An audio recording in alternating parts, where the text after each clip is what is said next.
Nicola Sturgeon accused Alex Salmond of pursuing a revenge mission over the Scottish Government's mishandling of harassment complaints against him, Bombshell new documents have revealed. The shock claims, which reveal info on the botched sexual harassment probe against her predecessor, came as the SNP government released a torrent of 7,000 files linked to a sleaze investigation into Nicola Sturgeon, dubbed by opposition parties as the Salmond Files. The quote appears in the interview Ms Sturgeon gave her independent advisor on the ministerial code, James Hamilton, when he investigated opposition claims that she had misled Parliament. The former First Minister also suggested that Mr Salmond may have stirred a hornet's nest when he began contacting Scottish Government officials for support following an allegation of inappropriate behaviour at Edinburgh Airport in 2017.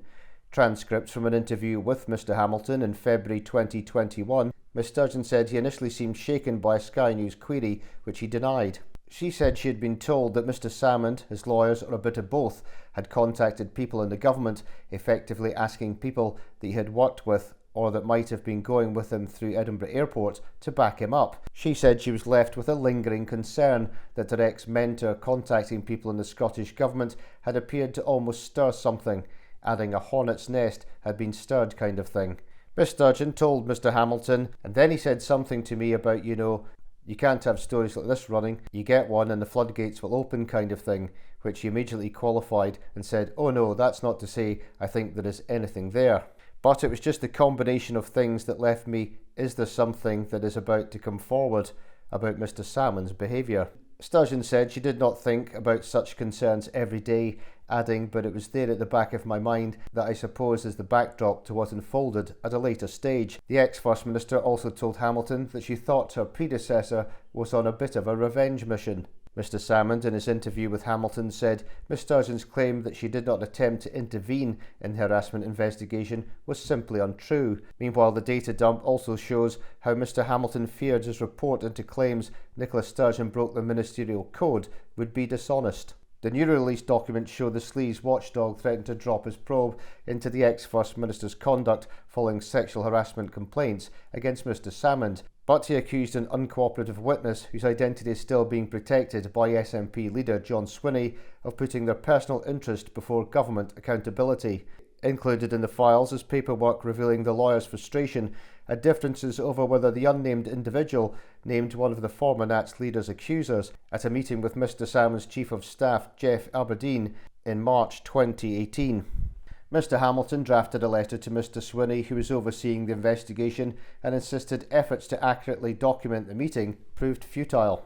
He wrote, I am left in the position where if I write a report which excludes these matters, it will not tell the full truth. It would be a dishonest report. I am not prepared to put my name to such a document. He said the obvious solution was for the witness to come forward, as they should not be allowed to place their personal interest before the Scottish Government's duty of accountability. Mr Hamilton added, until this happens, I am not at present able to complete my task. A government official told him the letter would be a big shock to Mr Swinney, who was expecting a report, and urged Mr Hamilton to phone him before sending it.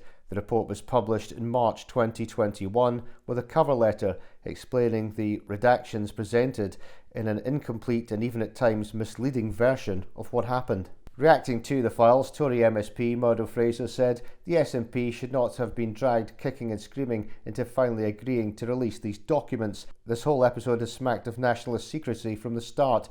They have been at pains to try and protect the reputation of Nicola Sturgeon throughout this, and have shamefully and repeatedly ignored deadlines from the Information Commissioner to publish these files. Meanwhile, Scottish Labour Deputy Leader Jackie Baillie added, John Swinney and the SNP have fought this every step of the way, spending eye-watering amounts of taxpayers' money in court trying to bury these documents. The release of these documents is a win for transparency and for the rule of law, but it is shameful that the SNP government had to be dragged to this point, kicking and screaming. We told how Miss Sturgeon was ultimately cleared, with claims that she had forgotten about one meeting with Mr Aberdeen deemed a genuine failure of recollection and not deliberate.